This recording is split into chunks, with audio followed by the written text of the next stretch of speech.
Hello everybody and welcome back to another edition of KerVAM. It's episode 8 this time around. I can't believe we've already got to episode 8. It feels like just yesterday we started it and yet we've already chatted about so much different stuff on this podcast.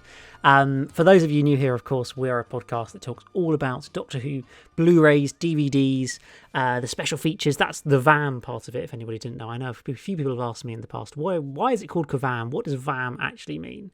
VAM stands for, it's an industry term which means value-added material, and it's essentially just the special features on a DVD or Blu-ray. Yes, it's just what they choose to use in the industry. But yeah, we're a podcast that talks all about that, and today I'm once again joined by Ryan and Charlie. Hello, guys. Hello. Hey, everyone. And today we are going to be talking about The Web of Fear, because I'm sure we've all watched it, we've all heard the discussions about it, we had our concerns when we first saw the trailer. And today, we'll be discussing whether our fears were realised or whether we were pleasantly surprised. I can say that none of us have talked to each other about it, so this is going to be a very, open discussion. We don't know what each other thinks, so it's going to be very interesting, I think. Good fun. That's the main topic of conversation. There's also a couple of hints of future releases that haven't been officially announced yet, but looking quite likely. So stick around to find out a bit more info about those. We may as well just get started with The Web of Fear. So this is an animation, obviously, for the missing episode, because 5 of the 6 episodes exist. Philip Morris would vaguely try and tell you why episode 3 does not exist. He found it and then it never came back to the UK when he found it in Nigeria. Don't know if we'll ever know the true story as to why that was, but that is the case we're in, and clearly they have no hope that he's going to find it anymore. Because they decided to animate it instead. And so that's where it's left us. Obviously, we got the release of the 5 episodes back in 2013 when they were first discovered. But now we finally got round to them animating it from a new company who decided that a sort of 3D animation was the way forward for the animated episode. We saw the trailer, which didn't fill us with hope. So, Ryan, we'll start with you. What were your initial thoughts when you sat down and watched episode 3 of The Web of Fear? Well, I think it's pretty much said in the past that I was going into it with extreme caution because that trailer made me nervous and we had all these months of waiting, thinking what it's going to be. I didn't have much hopes up, but I thought, they're going for something new.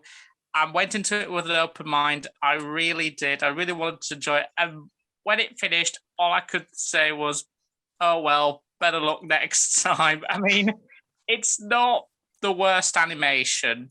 And I still think The Reign of Terror is the worst one, but this is still pretty down the list. I was kind of disappointed. I thought they would, after hearing, perhaps they might have heard some of the criticisms that maybe they would have tried to find a way of improving it in all these months since they released that trailer, but it was kind of what I was feared it would be, which is that the 3D movements still look pretty janky and awkward. It kind of reminds me that all the movements of the characters just reminded me of an old Thunderbirds episode where all the puppets might just move around in that awkward way. And it just feels like exactly that.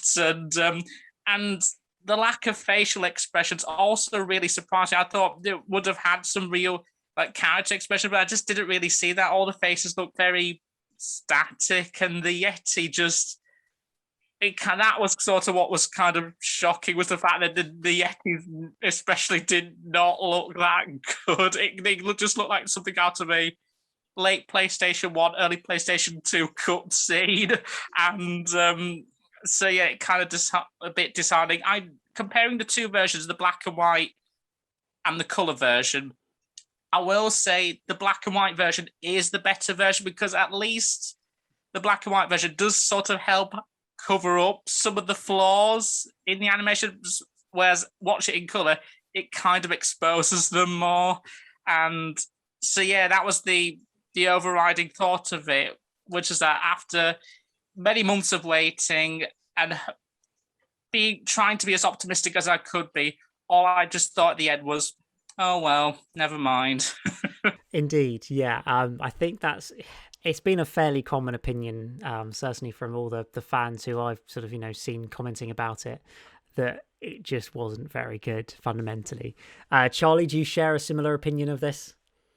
I do, to be honest. If I'm being honest, this is the first time I've ever watched Web of Fear. I've not even seen 4, 5, and 6 ever, because it took quite a while to arrive, so I just got it today. But I watched the episode 3 twice. The first time, I didn't really pay a whole lot of attention to the animation because I was more focused on the plot. Because honestly, I'm really enjoying it. The Yeah. second time I watched it in black and white, and oh dear, I didn't like it. I think the only characters that weren't designed awfully, in terms of the face, was probably Professor Travers and Victoria, who were passable. But Second Doctor, Jamie, and the Brigadier, well, not the Brigadier, but the Colonel, no, not really. Yeah, as you were saying, Ryan, I actually got it written down on my notes here. The black and white does cover up lots of the flaws, and I preferred animation, I'd say, in the black and white version. But overall, yeah, the animations look really janky. As you were saying, it's like early PlayStation game. Yeah, it's not great. Yeah, it's. I mean, I tend to agree. I think that it's, as I think you said, Ryan, it's passable. I think is about the best word we can give it. I like the idea of doing closer to 3D animation. I think that, and yes, as I'm sure we'll talk about the little documentary about the animation, which is very much a sales pitch about look at all this amazing stuff we could make in the future for you guys at the BBC, because that's exactly what it is. It's a sales pitch video. But I do feel like it could be a good technique in the future. It just needs a lot more developing and honing for it to really be effective in animation. As you say, the character likenesses were really not there. Actually, Charlie, I thought that Victoria was one of the particularly bad ones, personally. I don't know. Her face seemed to be sort of almost like stretched or elongated or something. I don't know. It was just something that was off about the shape of her head, in particular, which I just noticed was a particular problem. Yeah, it just didn't look like Deborah Watling at all. It just looked like as if it was a different character. I mean, I could sort of recognise the Doctor, the Colonel, and Travers, but that was just about it. Yeah, exactly. It was a very mixed bag, and as you say, they had this sort of weird tendency to kind of bobble around constantly. It was like they weren't allowed to just stay still as a character. Like you had to always have some movement to sort of show something going on. I know they did a lot of mocap on this, motion capture with some actors and things to kind of create the performances, which to some extent is a good idea, and I think probably does allow some slightly better character movement than some of the certainly older 2D animations that we've had when, I remember something like Power of the Daleks or something, where some of the sort of movement of characters when they were just walking across screen was very rough and jaggy and just not very realistic. I'm not saying this was realistic, but I felt it was a sort of a slight step forward on that from a pure character movement point of view, but also, as we say, the characters didn't stop moving when, they could just sit still or just stand still and have a conversation. And also there's just the problem of them lacking much in the way of emotion or facial expressions. I feel like, when Jamie and what's his name, the rather character, the guy's a bit of a character, are being chased by the Yeti, and they just seem to be a little bit, there's the audio, the sound of terror and a bit of fear, but their face just doesn't portray it, which I think is a bit of a shame in really just getting across the sort of intensity of that moment and that scene. I don't think that's the most effective moment for the animation. Like, I got to the end of it and I kind of felt like it was certainly it was a more enjoyable experience than watching a reconstruction of this episode from Telesnaps. I certainly like that. It was better than that. And as I think you mentioned, Ryan, I do think it was better than the Reign of Terror as well. I do still think that's the nadir of Doctor Who animations with the cut every 1 second and all of that. It was, not good. But I just it feels like it's got potential, but it's not there yet. As you say, it looked like a cutscene from a PlayStation game. I really wanted it to be good, and I was hopeful, and I was optimistic, and I came out at the end of it thinking this isn't bad, but it could have been done better, and it kind of left me thinking if only they'd done it like the old style, and it actually would have been much better and sort of fitted in better. So yeah, I don't know. Ryan, have you got any more thoughts on the animation? I mean, just sort of the characters and some of the movement and things, as I've said, were not some of the best.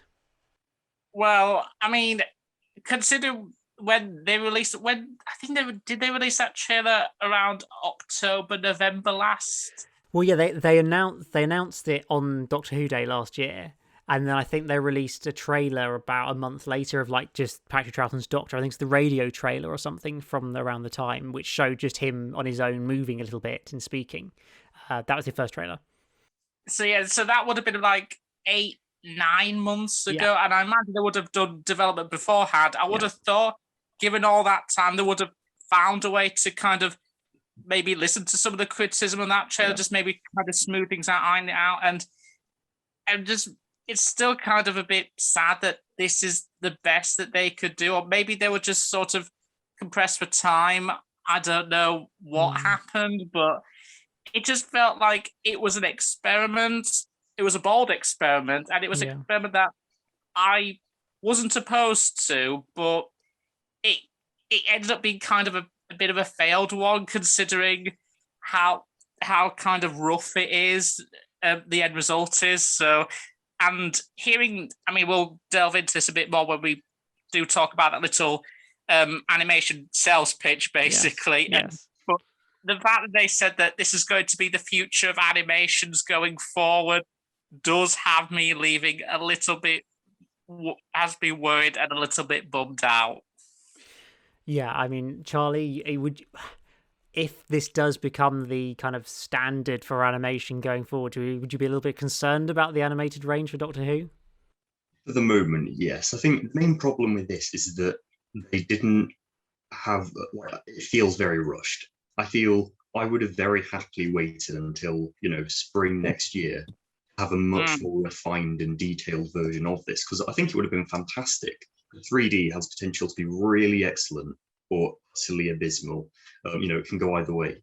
So I think, I wouldn't have waited for that. But if we do get loads like these, anything by Shapeshifter Studios like Galaxy 4, which has been rumored, not entirely looking forward to it though. At least I'm a tad relieved that they did this sort of experiment of 3D animation on the Web of Fear 3, one that's likely, most likely to reappear, and not a whole story such as, the Celestial Toymaker or the Massacre or something like that. Yeah, exactly. I think it's worth mentioning, as I didn't Ryan mention about this little sales pitch that we got as a special feature on it. We'll come on to the special features more generally, but this was a kind of 4.5 minute, I think, or 5 minute little video speaking to the guy who was in charge of the animation, basically, discussing kind of the thought process behind it, some of the technology involved and the planning behind it, and then also going, oh, by the way, it also would be so much easier to animate all those really, really difficult stories like Marco Polo and The Crusade, which they've obviously said are really difficult in the past. And I think because we found out that it says, I think in the booklet or something, that this was actually basically, as we say, a sales video sent to the BBC from the animation company, Shapeshifter Animation Company, saying, look at what we're doing, it's great, why don't you hire us to do more stuff? And they thought, let's just tack it onto the DVD as well, because why not, I guess. But it sort of suggested some interesting things about the kind of decision for it. The decision that they made, well, it seemed to be that they made to do 3D animation rather than 2D was based on the fact that this was one episode missing within 5 existing episodes, and they felt that it would sit better and flow better in the story, having it more 3D and more supposedly a like real life than a 2D animated episode would be, which I understand the logic behind, but I don't necessarily think actually works because the 3D animation isn't that good. I don't know, Charlie, do you think the logic is actually kind of sound? It just didn't really work in practice. Yeah, I do agree. I think it does make sense to do 3D, especially since they can use all that budget on 25 minutes rather than, a whole 6-parter that's 150. And it does make sense because I watched the Faceless ones with the original episodes 1 and 3 and the 2D animated 2, 4, 5, and 6. And I did sort of get a tad confused, with the different characters. And whereas at least I can tell in this 3D animation who these characters are supposed to be, even if, they don't really look like them. Yeah, exactly. That's the one thing I will give it. As you say, I think the Faceless one is actually quite a good comparison in a more recent 2D animation where you've got existing episodes in there as well. And the one thing I will give Web of Fear is I did feel like the transition was slightly better when you went from watching a live action episode 2 to a 3D animated episode 3, especially watching it in black and white, sort of as part of the whole story straight off the back of it. I felt like it didn't take you necessarily out of the story quite as much as maybe the Faces one's Part 2 does, for example, or Part 4, which is obviously 2D animated. It can be colour as well if you want it to be, and all of that. And so I do like that idea, and I think that maybe for some select stories that concept could work, particularly if they improve the animation. I mean, Ryan, I know one of the things that this guy, I can't actually remember his name, but the guy who runs the Shapeshifter animation team or whatever, he talked about, as I said, about how it would be an opportunity to animate some of the more difficult stories like Marco Polo and the Crusade. So if it were the case that they couldn't animate those stories in 2D, but they could do it with this sort of 3D animation style, would you like to see them do an animation of, say, Marco Polo or the Crusades with this style of animation?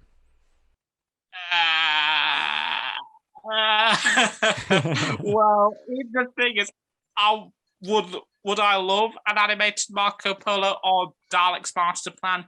Absolutely. In this style of animation, given the rough nature it was with the Web of Fear Part 3, not really. Because I love stories like the Dalek's Master Plan. That's one of my favourite stories ever. And also, I really like the Massacre of St. Bartholomew's Eve. I think all these different stories are just really great, and I just don't want them to have to be kind of impacted by this rough animation. So if they'd ironed it out and the movements would be more fluid, they would stay still long enough to let the animation breathe a bit more facial expressions and better detail, then I wouldn't be opposed to it if they ironed out all the kinks. But if it's going to be exactly the same as with Web of Fear Part 3, I am not excited. I would be extremely nervous. Yeah, I think that's the concern, isn't it, Charlie? That this style of animation, you can get away with it for 25 minutes, but the thought of doing it for an hour and a half or 2.5 hours or however long, if it's Dalek Master Plan, then that might be slightly more of a struggle to sit through and watch, frankly. Yeah, I think I wouldn't be surprised if, because of all this negative criticism that the Web of Fear 3 is getting, is if the BBC obviously commission Shapeshifter Studios to do the safer stories. Like, people are going to be in uproar if Marco Polo or the Dalek's Master Plan is animated like this, but not so much if the Savages is, or Galaxy 4 like they are animating. Yeah, that's a really good point, actually, to give the popular stories to the 2D animation team and then take a bit of a punt and a risk on some of the lesser stories. I guess the Space Pirates, for example, might be another one to have them give a go at. But yeah, given the rough animation of Web of Fear Part 3, that would totally fit the Space Pirates, considering what an absolute shocker that one is. I mean, yeah, let's combine an awful story with an awful animation. I mean, yeah, my experience of trying to watch 5 reconstructions in 6 episodes of that story was a real struggle. And I feel like episode 2, which does exist, I think it's episode 2 that does exist, is one of the most boring, orphaned episodes there is as well, which is the problem. It's just an incredibly dull episode that does exist, which is a real shame. Anyway, we're not talking about the Space Pirates. But yeah, I think that, 3D animation has its positives, and it could work down the line. I'm kind of the opinion that if it is physically impossible for them to animate certain stories in 2D, I would prefer them to animate it in this sort of slightly improved version of this 3D animation style than not at all. Like, I'd take this over nothing, but I would take what they're doing currently with 2D over this, because I think it fundamentally is a better product and something more enjoyable.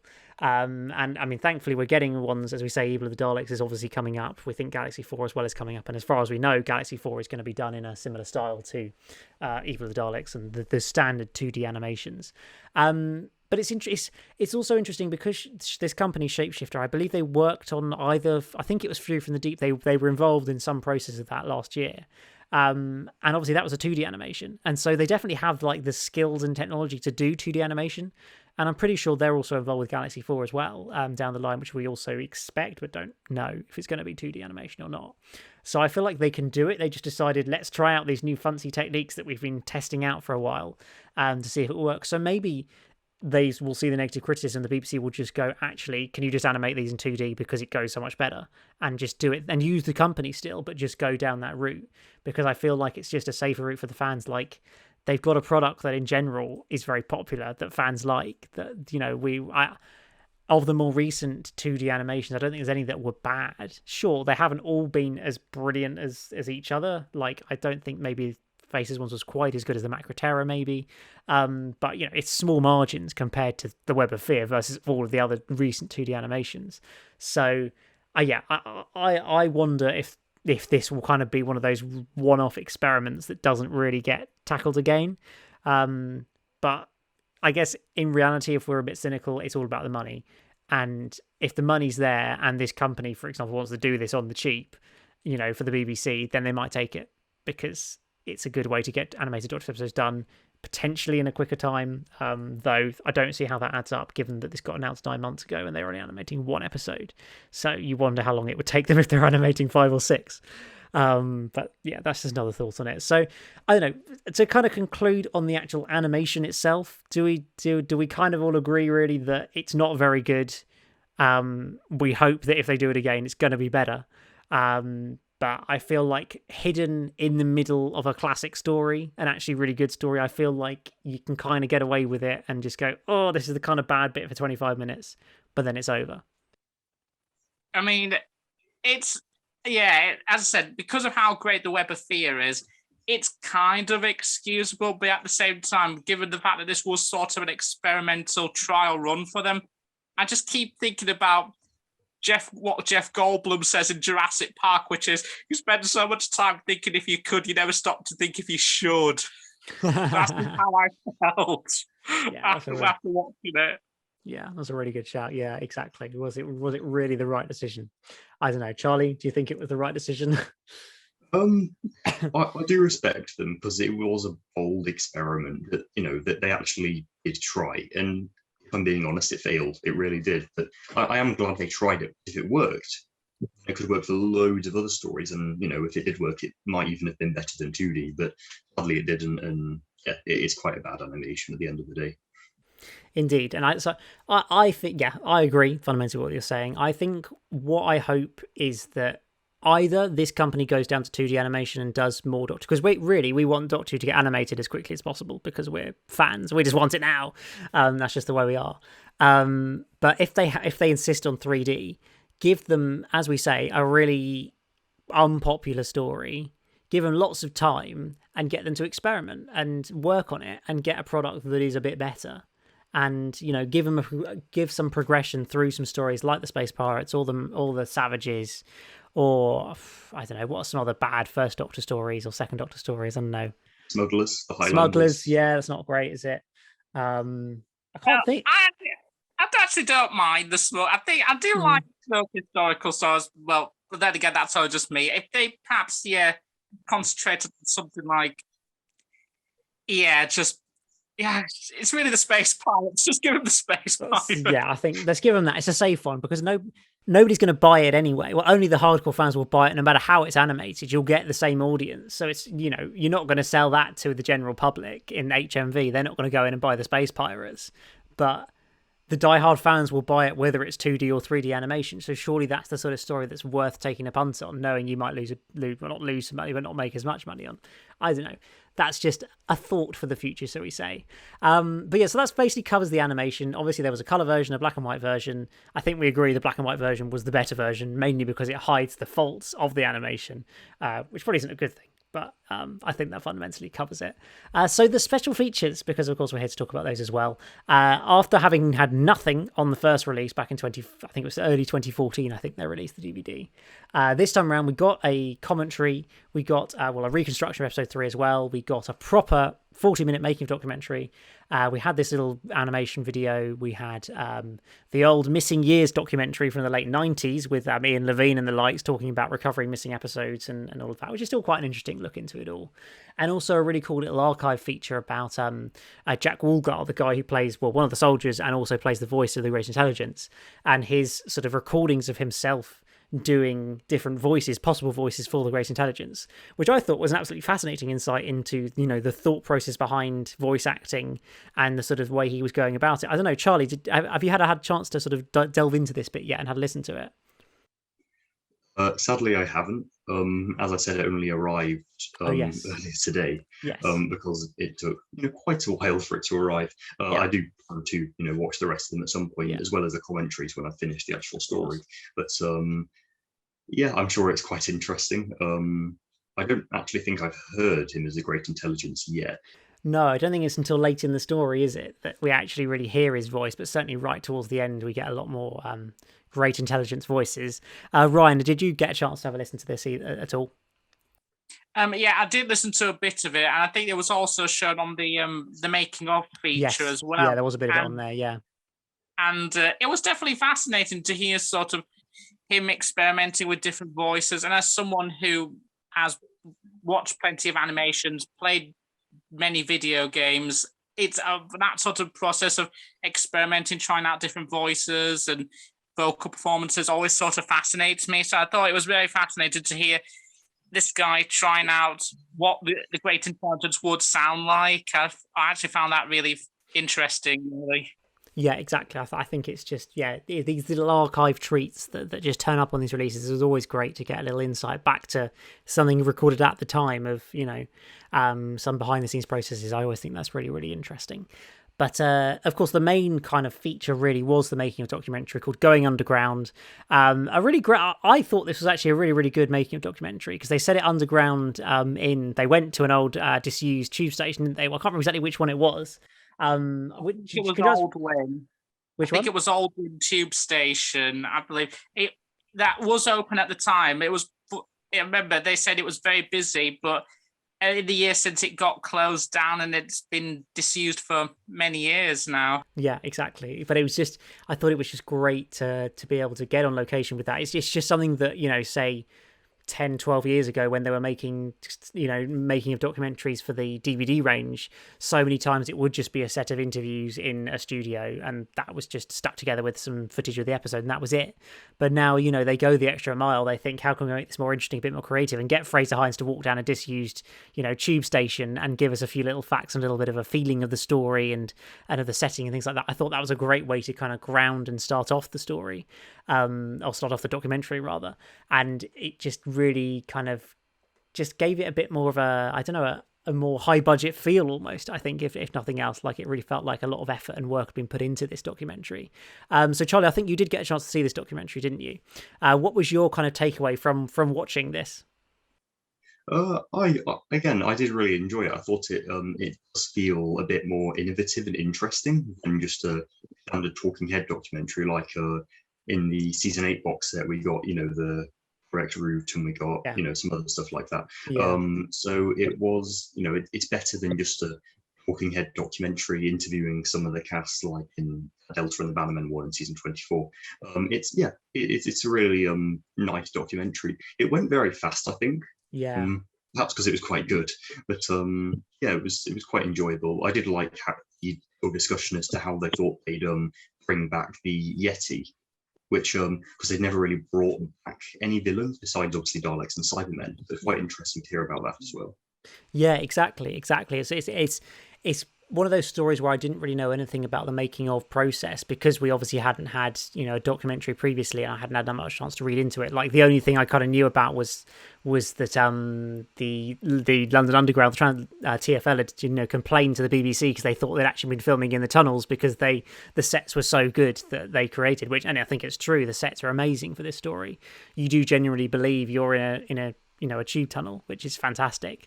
And so that was sort of the only thing I knew about it. So it's just great to hear that much more insight into the production of the story. And the impression I get that they had a lot of fun making it, and that actually they look back on it and think this is still a really good piece of television. But Ryan, what was your sort of feelings on the documentary? What did you take away from it?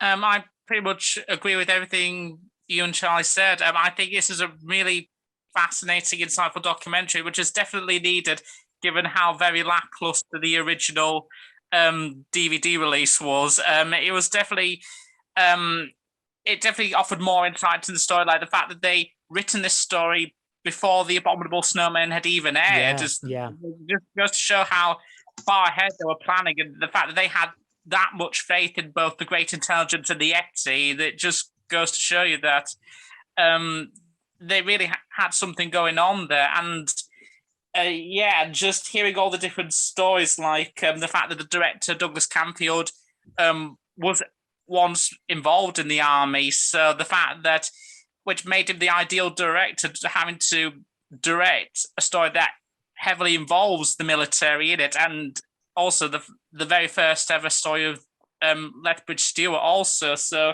yeah, it was definitely fascinating, and also hearing the different how filming at Ealing Studios for the film footage was much different when compared to Lime Grove Studios, where they had to do like the video footage because of how cramped that studio was. They said like even the lifts were cramped, like you could only fit just about fit one Dalek in there. I just think it was just definitely, yeah, it was really fascinating just hearing all the different insights and different points of views on how the story got made.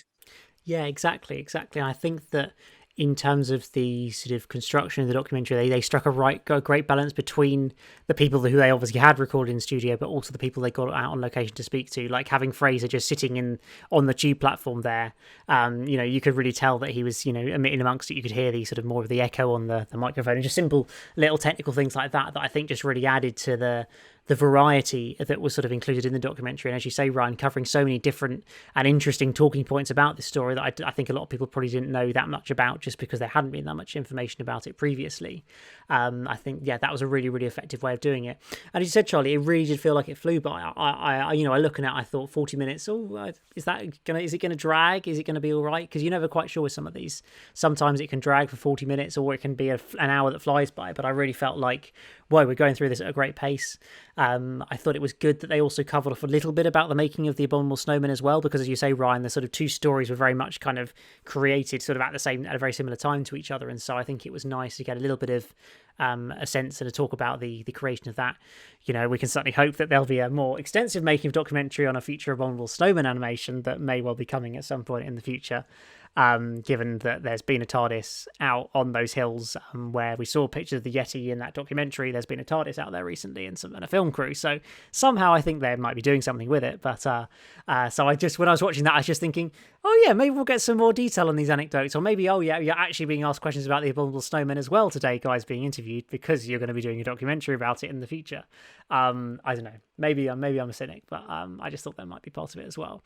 But yeah, I just thought it was one of the very strong documentaries. I think we had the same kind of thing with Fury from the Deep as well, where we had that great documentary where they got out onto the oil rigs, and just using some of the locations of a story, I think, makes such a difference to a documentary about it. It just adds so much to it. It makes it much more visually interesting than just looking at the same six people talking for 25 minutes or whatever. And just creates it, almost makes it it's more of a defined thing. It feels like more of its own product almost, I think, the documentary, rather than it just being same old talking heads thing. So I think that was a really effective thing, and definitely one of the highlights of the release was this making of documentary for me. So yeah, that was kind of like the main thing, along with, as we talked about, the Shapeshifter animation little video and the Many Voices of Jack Woolgar little audio archive. There was also the inclusion of the Missing Years documentary, which I can't say I watched this time round, but I have watched it years ago. And it's a reasonably interesting watch. I know it's kind of dated now, but it does give you a reasonably interesting insight into the sort of earlier recovery of missing Doctor Who episodes, basically, and how they came back in the sort of 80s and 90s, and their optimism at the time that there'd be loads of new episodes found again in the future. And here we are, 8 years since they last announced an episode returning, which I think is pretty much the longest period it's ever been now, between episodes being recovered since they first started doing it. So I don't know, maybe we lose some hope, but I don't know. Ryan, have you had a chance to ever watch this documentary at all? I did watch it, and I'm a little bit disappointed that they didn't update it, because Yeah, it's pretty much the same documentary from 2004. Well, it was originally done in the 90s, but they did update a little tiny bit for 2004. But ever since then, I'm surprised they didn't do any updates on the episodes that have been recovered since then.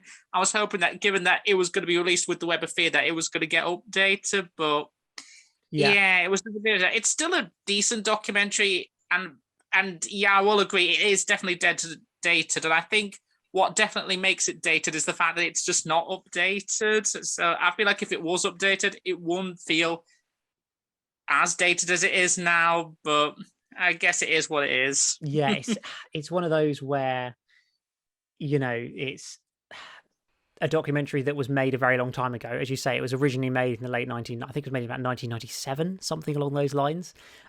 So, it's 25 years old. It was pretty much their first attempt at doing a special feature for any Doctor Who release. So it's always going to be a bit of a, I guess, an experiment, as we've been talking about quite a lot today. And yeah, as you say, I just don't understand why they didn't update it again. They updated it for the Lost in Time DVD release back in 2004 when they tacked it on with all the missing episodes, or the orphaned episodes, I should say. But for whatever reason, they didn't decide this time round, oh, wait, it's not like we've had basically 2 whole stories being returned, plus an episode of Galaxy 4 and again, an episode of The Underwater Menace. I think that's all of them since 2004. But the fact that that wasn't even referenced, particularly as you say, Ryan, when we've literally got the Web of Fear on this disc, on this DVD, and yet you're not addressing the fact that it's been recovered in the last 15 years, was a bit of an odd one. I guess maybe they just want a budget there for it. That's probably what it was. It's unfortunately often these things are down to money, and the budget just isn't there to update these things. And I guess where they've got Philip Morris on to come and talk about it again. I mean, he did quite a lot of that for The Enemy of the World. I remember there's a documentary about the recovery of the episodes for The Enemy of the World. I don't know why they didn't just tack a bit of that onto it, maybe, even if it was just for those episodes. Just get a narrator to say, oh yeah, so these episodes were returned in 2011, Underwater Menace 2 and Underwater Menace 3, I think it was, wasn't it? And Galaxy 4, episode 2? Is it episode 2 or episode 3 of Galaxy 4 that exists? I think it was 3. I think it was 3 as well. Yeah, I'm pretty sure it was 3. Because there's like a 6-minute segment of like episode 2, isn't there? And then I think all of episode 3 exists, something along those lines. And I don't know why they didn't do that and then do some Philip Morris, but there we go. Budget probably wasn't there, and that's just the way these things are, really. But so overall, as a release, are you guys pretty happy with the Web of Fear? Do you feel like this is like the proper version of Web of Fear that's being released now? I know, Ryan, you probably picked up the previous version. Do you feel like this is kind of, in the most part, covered all the problems that came with the previous release?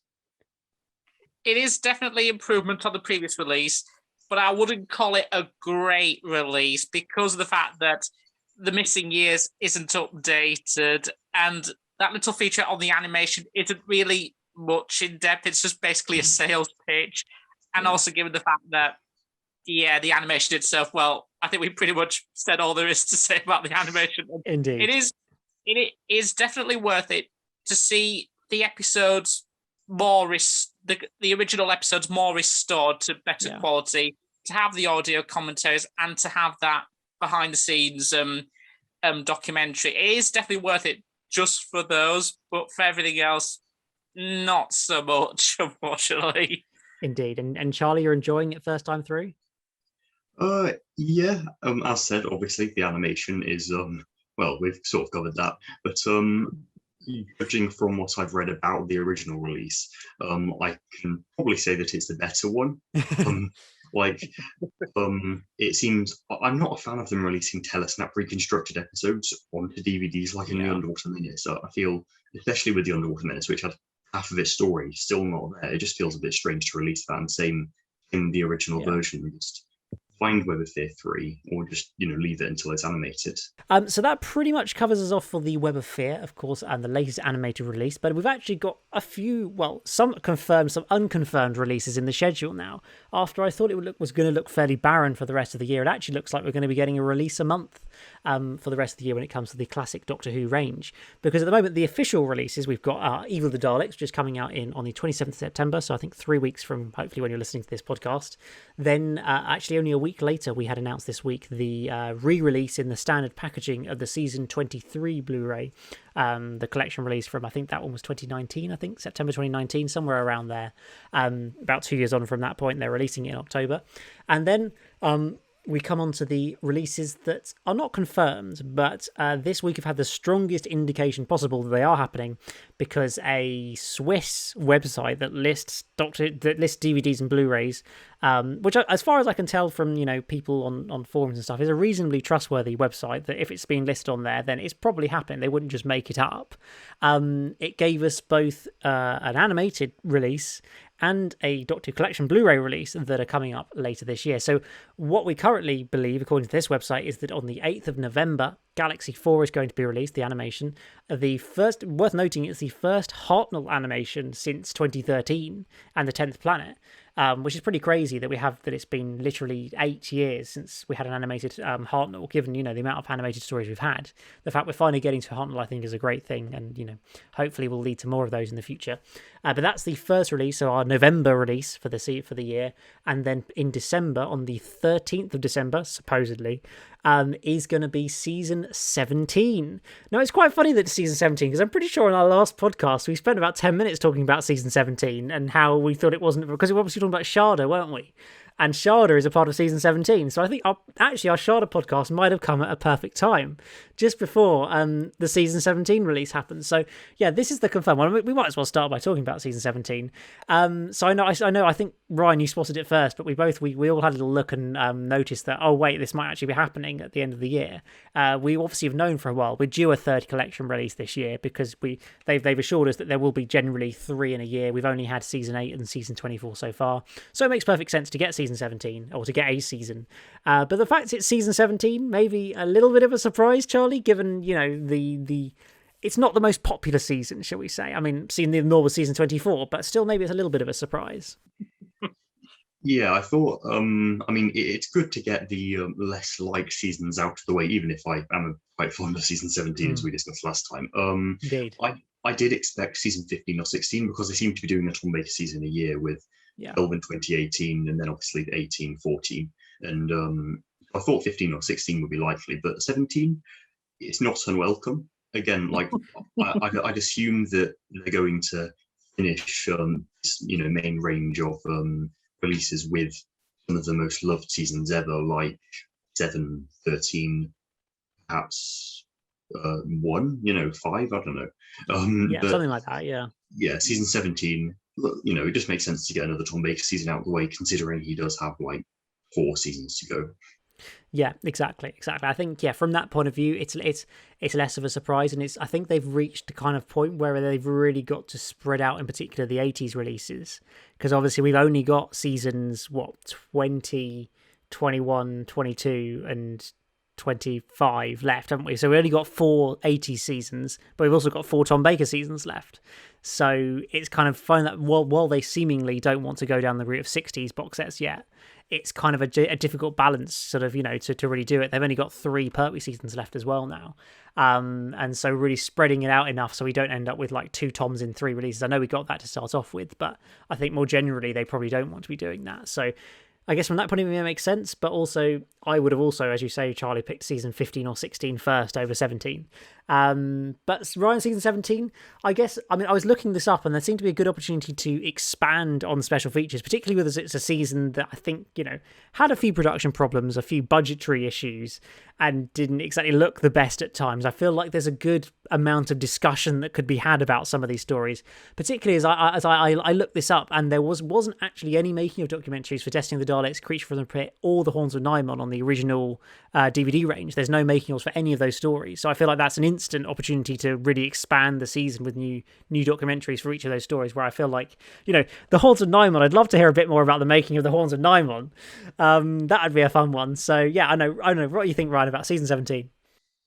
Well, when I announced, I briefly mentioned this to my dad, and because of course he enjoys it in a so bad it's hilarious kind of way, and when I told him the news, he was pretty much ecstatic. It was I honestly did not expect this. I honestly expect it to be season 16 because it's the Key to Time season, but the fact that it's season 17, it was almost like as if they must have somehow listened to our last podcast, and they were like, we're going to surprise them with season 17. Exactly. And I've made no secret of the fact that I think, well, with the exception of City of Death and, but to some extent Sharda, it's been pretty much a shambles, even by that era standard, shall we say.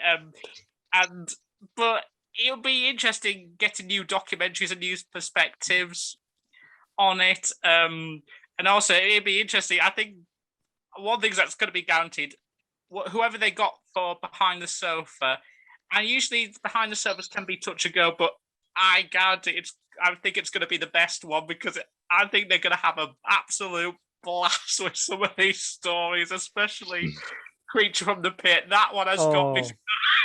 Can you imagine Janet Fielding and Sarah Sutton watching Creature from the Pit and some of those moments? That's going to be legendary. I mean, yeah, it's going to be absolutely amazing. Even though the original DVD, I'm sorry, but the original DVD release of Creature from the Pit, as bare bones as the features is, yes, has one of my favourite behind the scenes documentaries where they do talk about that. Yeah, the design of a ratto, don't they? Yes.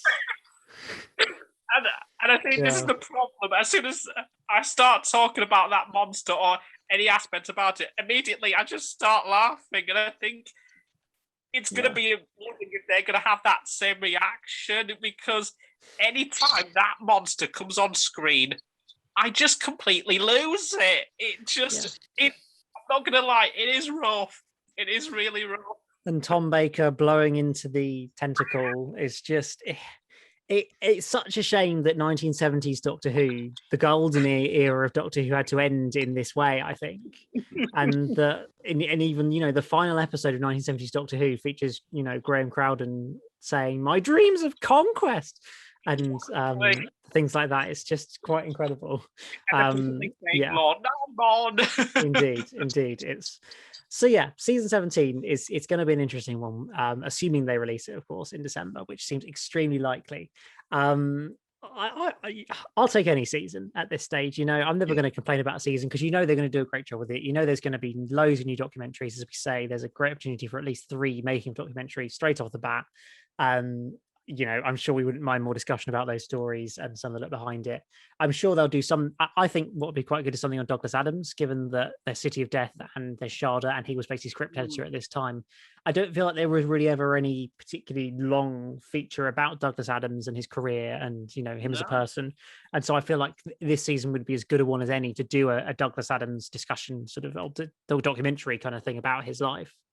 That would be great. I would love to see a documentary about Douglas Adams, because even though I don't think he's as good a script editor, I think as a writer, he's just an absolute genius. And I would love to see a real behind-the-scenes documentary of many different people talking about him and his work of not just with Doctor Who, but also Hitchhiker's Guide to the Galaxy as well, which pretty much set his career off, basically. Yeah. I mean, he was the man who pretty much foresaw mobile phones and the internet, basically. Yeah, exactly. And if anything, he's probably more famous for Hitchhiker's Guide to the Galaxy than he is for Doctor Who. So I feel like, as much as it could be a documentary about his time on Doctor Who, I feel like it'd be important to really cover his other stuff as well, because it's not really... Doctor Who didn't define him. It was just a part of what he did, and Hitchhikers was probably a bigger part of his life. And so I feel like it'd just be good to explore both of those things, and then in a really nice, maybe a Chris Chapman big documentary about it, because I feel like he's quite a well-known person. I think he passed away quite young, didn't he? It was in the 90s or something, I think, didn't he? It was around his early to late. I think he was in his late 40s. Some will probably, but he was it was pretty young, and I was shocked when I discovered that. I thought he would have still been living right now. But I mean, I think he would have been a fascinating person to give a take on current Doctor Who, or on, looking back on some of these episodes and thinking, I feel like he would have had a great witty response to, some of these stories, and looking at Creature from the Pit 20 years on or something. I think he would have given a really interesting perspective. But it's a shame we aren't able to get that. But as we say, we hope that season 17 will give us lots of potential. I think Behind the Sofa may be the best one so far. Lots of great new documentaries. And hopefully that will all be really exciting to come. As I say, this website suggests it will be on the 13th of December, albeit very often these releases do get delayed by a few weeks. So I wouldn't be surprised if it slipped into January next year in reality when we get towards it, if it does obviously get announced. And then just quickly to mention the other thing that is being rumoured and strongly like to be announced is Galaxy 4, the animation of that as well, which is potentially coming out in a couple of months if that date's to be believed, and yet we haven't had any announcement of it at all. I mean, I know Galaxy 4 is probably hardly a classic again, but I think seeing another animation, a Hartnell animation, would be something quite exciting, don't you think, Charlie? Yeah, absolutely. I mean, Galaxy 4, I've watched the Orphaned episode, and I have seen a couple of reconstructions. It doesn't strike me as the most fascinating episode. Like the Chumblies, they aren't exactly menacing. But it will be nice to see animated Hartnell again for the first time since the Reign of Terror. It'll be quite nice. Exactly. I feel like they miss a trick to not get Peter Capaldi on to talk about his love of the Chumberleys, given he always used to in conventions love to say how much he remembered the Chumberleys and wanted them to come back. I feel like, get him on the making of, let's get him to chat about the Chumberleys or whatever. I feel like that'd be fun, but, maybe not. I don't know. I think it'd just be quite a fun one. But that pretty much wraps up all we've got for this week in the podcast. Next time around, of course, we're going to be discussing what to expect from Evil of the Daleks, among other things, because I think that will be about a week out from that release when we come to the next podcast. And you never know, maybe they'll have announced Galaxy 4 or Season 17 by then as well, so there may be even more to talk about at that point as well. But thank you to Ryan and to Charlie for your for joining me today and for the good fun chatting about the Web of Fear and all its flaws, many, many flaws, in the animation at least, of the Web of Fear. And we'll be back again in a couple of weeks to chat about some more Doctor Who VAM, so we'll see you then. Goodbye!